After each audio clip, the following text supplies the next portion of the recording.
Menurut saya, Live in the Brito itu adalah kegiatan yang membangun karakter siswa. Sebuah transformasi. Live in the Brito itu menurut saya ajang untuk membuat kita menjadi lebih baik untuk berguna di masyarakat ke depannya. Kegiatan di mana siswa tinggal bersama orang yang memiliki keadaan ekstrim daripada mereka, sehingga siswa dapat belajar untuk menghargai dan mengetahui keadaan masyarakat di luar lingkungan mereka. Live in the Brito itu mau membuka diri untuk pengalaman yang baru. Live in the Brito itu pengenalan hidup sebenarnya.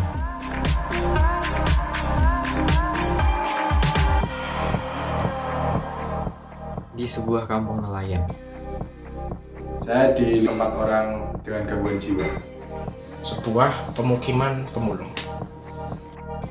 Keluarga besar nelayan dan guru PAUD.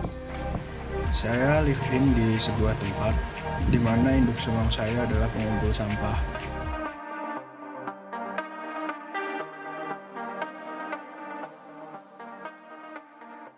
Di sana kami para siswa dimintai untuk membantu merawat orang dengan gangguan jiwa, memberikan makanan, membantu mereka mandi, mempersiapkan alat-alat mereka untuk mandi, serta membersihkan tempat mereka tidur dan tempat mereka beraktivitas.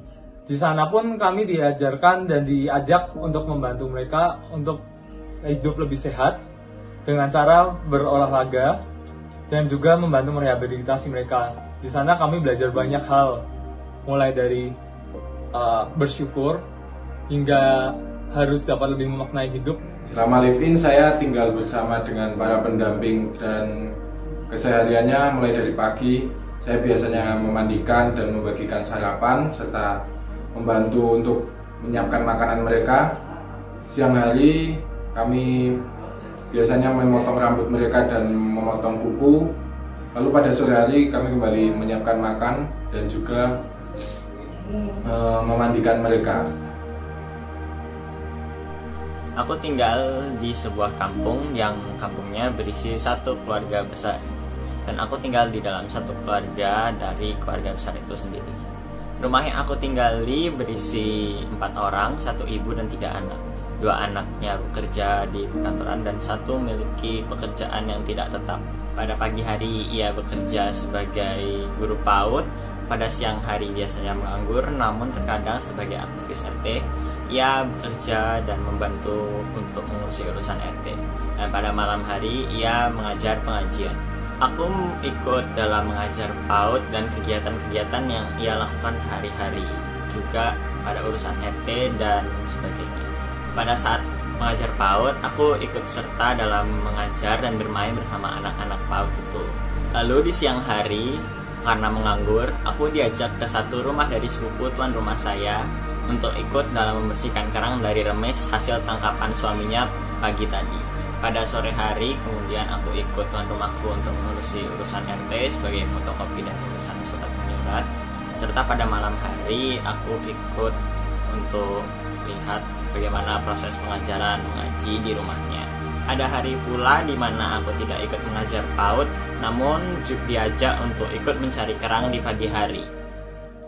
Saya tinggal bersama seorang bapak dan ibu yang bertempat tinggal di sebuah kampung nelayan yang cukup kumuh. Di tempat pengasinan ikan. Ketika sore hari, sang bapak membawa beberapa box ikan yang berisi ikan kering untuk dikupas bersama sang istri. Box-box tersebut akan menambah pendapatan bapak tersebut setiap harinya. Tetapi jika musim di laut sedang tidak baik, maka sang bapak tidak akan membawa beberapa box ikan tersebut. Hal ini juga akan mempengaruhi pendapatan sang bapak setiap harinya. Hal yang paling saya ingat ketika saya live in adalah saat malam hari tiba, terdapat sekali banyak tikus, bahkan di sebelah tembok tempat saya tidur pasti terdapat suara tikus. Tentu hal ini menjadi hal yang sangat tidak akan saya lupakan. Kemudian juga di kamar mandi yang dapat dikatakan sangat tidak layak, di mana kamar mandinya hanya ditutupi oleh mantol hujan, lalu juga triplek. Bahkan di pojok kamar mandinya itu merupakan tempat terbuka, dapat dikatakan tanah dan atasnya tidak tertutupi sama sekali. Kemudian juga hal yang berubah saya adalah sabar, karena saat itu saya tidak membawa HP, tidak ada hiburan. Juga dapat dikatakan pekerjaan juga tidak terlalu banyak, sehingga dapat dikatakan saya sangat jenuh. Bahkan saya selalu berdoa kepada Tuhan karena kejenuhan tersebut, tetapi akhirnya saya dapat melaluinya dengan baik. Saya hidup dengan seorang ibu yang sudah tinggal sendirian, di mana ia bekerja sebagai seorang pengepul sampah yang kesehariannya ia menunggu dan mengumpulkan sampah-sampah yang disetor dari pemulung di dekat daerah situ, dan kemudian menyimpannya di sebuah gudang, tempat penyimpanan sementara, dan kemudian dijual kepada orang-orang yang membelinya maupun kepada tempat-tempat yang membutuhkan. Penghasilan yang dihasilkan oleh ibu angkat saya tersebut tergantung dengan sampah-sampah yang dijual dan juga kapan sampah tersebut dijual, karena setiap harinya harga-harga sampah tersebut dapat jatuh maupun dapat bangun. Dan kemudian keseharian saya di sana, saya selalu membantu ibu angkat saya mengumpulkan sampah dari pemulung-pemulung, lalu membantu menyortir sampah yang harus yang layak dijual dan yang tidak. Dan juga saya selalu membantu ibu saya mengangkat-angkat karung-karung dari gudang penyimpanan ke truk untuk kemudian dijual ke orang-orang yang membelinya. Saya live in di sebuah tempat di mana induk semang saya adalah pengumpul sampah. Di situ saya mengumpulkan sampah, dan di dekat rumahnya itu sudah ada tumpukan sampah. Di situ saya membantu memilah-milah.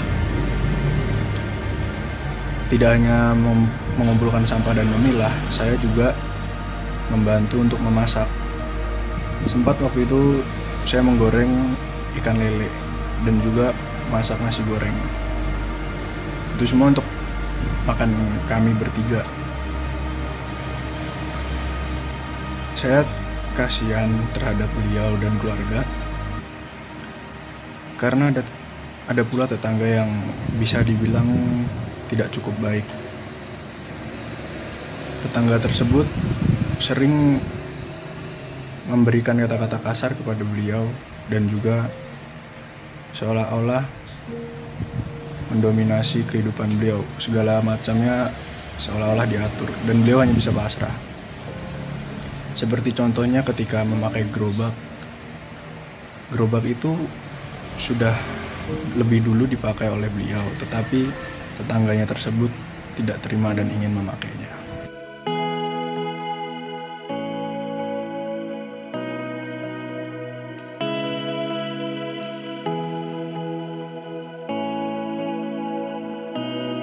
Saya mendapatkan perubahan di dalam diri saya setelah living the Brito ini.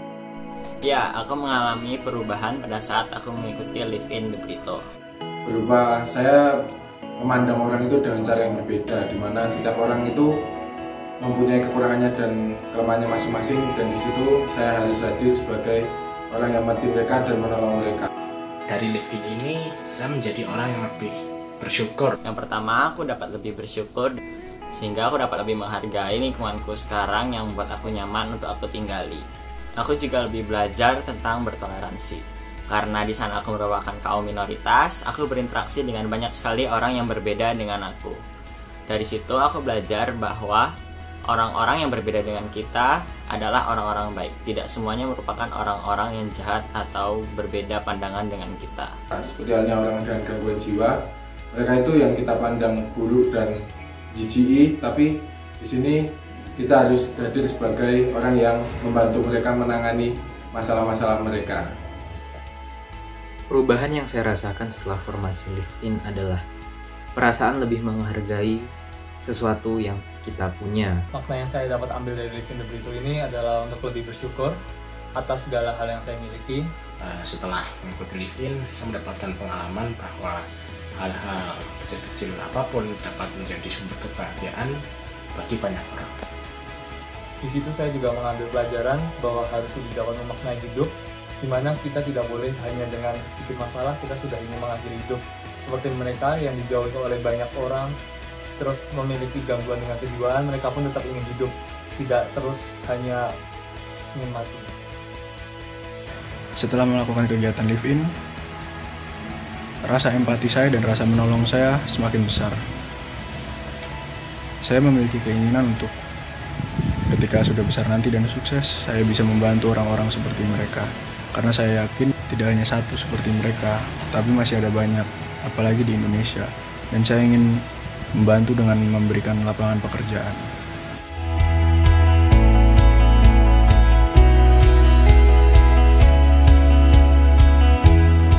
Live in the Brito, compassion. Satu kata untuk live in the Brito, mengesan. Indah. Rasakan. Menakjubkan. Live in the Brito, mantul. Yoi. Syukur. Extraordinary. Enak. Level up. Keren. Mantap. Live-in CP seru. Berbeda. Wangun. Teruskan. Unik. Kepedulian. Satu kata untuk Live in the Brito, terbaik. Terpesona. Waduh. Ikhlas. Tumbuh. Menerangi. Live in the Brito itu impresif. AMDB.